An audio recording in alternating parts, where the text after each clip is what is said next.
The goal of any good investigation is to hopefully get us a little bit closer to the truth. And there are a lot of weird things that happened with the Charlie Kirk thing. You've got a lot of weird camera angles. It looks like some things are AI generated. People are disappearing behind trees, for example. And Gary Melton from the Paramount Tactical channel went out to UVU to check out the surveillance footage and see if there was an AI glitch on this particular piece of footage. And he took his camera and his crew out there to do some investigating, and I thought this was really good. Check this out. All right, so when they first released the surveillance footage of Tyler Robinson jumping off of the roof, there was a lot of people out there saying that was AI footage because the people in the background or a person in the background disappeared suddenly behind a tree. And it looks like that path is just going from right to left. That person gets up to that tree. It looks like he should just keep going forward, but then suddenly he disappears. And let me tell you what most people do. They'll take this, somebody will come up with a hypothesis or they'll make a statement, and a whole lot of people, without questioning, you got to question everything. You got to question official stories. You got to question conspiracy theories. You got to just go through it in your mind. Like, could there be something else? Okay, this is the way this person is presenting this. Could there be another possibility? Is there another reason what I'm seeing happened? Is there a reason the shadow disappeared? Is it overexposure? Is there a reason this guy disappeared behind the tree? Is what Gary Melton is about to present to us, is this legitimate? Is this reasonable? Is this logical? And the bottom line is, unless we go out there or unless we were there, we don't really know. Even if you're there, even if you were standing within 5 feet of Charlie Kirk when that thing happened, you don't really know what happened because the adrenaline floods the system. People are screaming. It's mayhem. You know what you saw, but you don't know exactly what it was that happened. So we got to be super careful, man. When I say question everything, you got to question it. You got to turn it over. You got to flip it around. You got to look at it from a different angle. You got to question it again. Only then can you come to the bottom of the truth. You can't try to fit something into your preconceived notion. Oh yeah, something nefarious happened. There was definitely a conspiracy. So this person who brought this thing to me where this guy disappears behind a tree, it's got to be because that's AI generated. Somebody tampered with the video, and somebody could have still tampered with the video. I'm not even telling you that what Gary Melton is presenting here is the truth or the facts of exactly what happened. But this is another way to look at it. So I would challenge everybody out there to not believe me. Don't believe the latest internet sleuth. Always question everything. Somebody could have ulterior motives. They could be generating this kind of buzz so that they could get clicks and views and make a whole bunch of money. They could be sincere in their presentation of what they think is the truth, but they could be sincerely wrong. There are a whole lot of things that can happen here. And of course, there was this whole thing started saying that it was AI. I definitely thought the whole thing was weird. And that was one of the things I wanted to investigate while I was there at UVU. All right, folks. So one of the things that keeps coming up time and time again is the quote unquote AI footage that we see, that camera on that corner right there. And what I want you to notice in that original video, you only see 3 trees. There's actually 4 trees here, but the reason we only see 3 in that footage, the camera is perfectly lined up. These 2 trees are lined up, so we only see 3 trees total. And then I have an assistant over here. We got Eric, he is walking. What you don't realize is 2 things take place. Number 1 is that path actually curves, but then it drops off. And so again, when you're looking at this, he disappears completely as he continues to go down. Well, it looks like he disappears completely, but he's actually going to do what Gary's friend did. He's going to emerge out from behind this tree. I'm going to go ahead and mute this real quick, and then we're going to continue on with what Gary says. But watch this. Watch the top tree. This is from the surveillance footage. Okay, so here's the guy. But watch right here on this side of the tree. You can kind of see the guy. Watch this.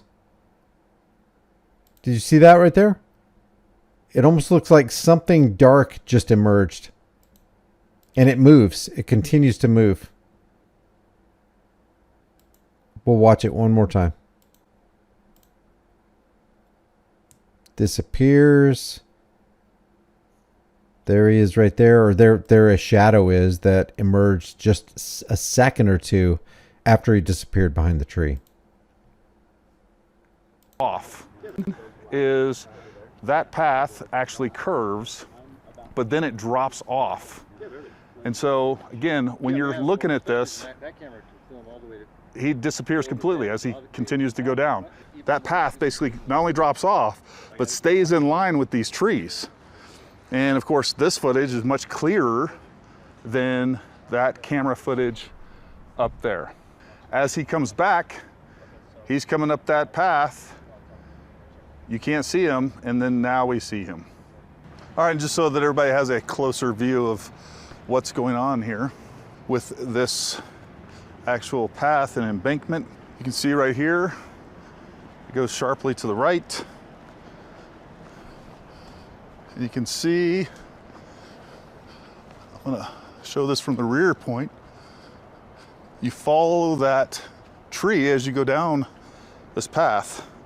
So AI footage debunked. I personally would not say that it's debunked. I would say that this is a more plausible consideration. There could be some other things going on there. I don't think this is an open shut case. But what Gary Melton uncovers here seems more reasonable to me. Let's just look at the side by side one more time. Left, that person gets up to that tree. It looks like he should just keep going forward, but then suddenly he disappears. And of course, there was this whole thing started saying that it was AI. I definitely thought the whole thing was weird. And that was one of the things I wanted to investigate. Now, Gary's making a compelling case here, but is it still possible that the surveillance footage was tampered with?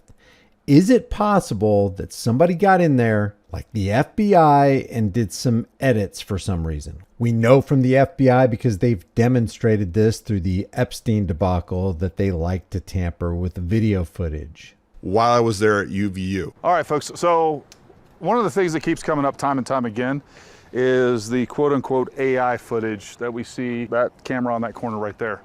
And what I want you to notice in that original video, you only see 3 trees. There's actually 4 trees here, but the reason we only see 3 in that footage, the camera is perfectly lined up. These 2 trees are lined up, so we only see 3 trees total. And then I have an assistant over here. We got Eric. He is walking. What you don't realize is 2 things take place. Number one is that path actually curves, but then it drops off. And so again, when you're looking at this, he disappears completely as he continues to go down. That path basically not only drops off, but stays in line with these trees. Man, I really appreciate anybody going out there doing the footwork to try to get a different angle to give us a little bit more valuable knowledge on what's actually going on and what the lay of the land is. Gary also went to Ground Zero at UVU, and here's his video footage from that. Hey folks, Gary here with Paramount, and we are right at the exact location. I know a lot of people wanted some video. I got a lot more video on other cameras of this entire area. I know they wanted to see that, the area that's been, we have pavers down here. But folks, I just did a groundbreaking interview with a guy named Henry. He was the first person to ask Charlie a question before Hunter Kozak, right? So when Charlie was shot, Henry was standing right there by that PVC pipe just to the right of it. I'm gonna try to get that edited and published tonight. Very interesting information came from that, and really good guy. I think you guys will get a lot out of that interview and some additional information, or at least confirmation of some things that we should know. Some of you do know, some of you might disagree with, but confirmation from firsthand experience of a guy standing right there, less than 20 feet away from Charlie when he was shot. One of the biggest things that I've taken away from this, just being here, is that while I've poured over hours and hours of footage of everything here, and I've looked at everything on Google Earth, and I know the exact distances of all these things, this space is it's much more compact. Everything is closer when you're here in person than what you perceive it to be through video footage and things like that. And I mean, just to give you an idea, that pot right there might be 8 feet from me or so. I don't know. The whole thing's surreal. It just makes the entire tragedy that much more tragic, to be honest with you. Anyways, we got a lot more information coming. So stay tuned. Again, this is Gary Melton from Paramount Tactical, and I will leave a link in the description for you. If you visit him, let him know High Impact TV sent you. And what do you think about the official story? Do you think Charlie Kirk's neck was actually hit by a 30-06? Do you think Tyler Robinson did it? Do you think he did it from the position of the roof 140 yards away? Are you buying into any of the official story? Leave your thoughts about this for the world and the global thought police in the comment section below. If you want to support this channel, you can do it for free. Just like this video, share this video. I just got up and running yesterday. I really appreciate you guys watching the video from yesterday. Please share these videos out. It's very important. The most important thing, though, is to question everything. Don't believe everything everybody says. Turn over stones. Ask investigative questions like, follow the money. Who benefits? Just following those two directives can keep you out of a lot of mental jeopardy. I will see you in the next video.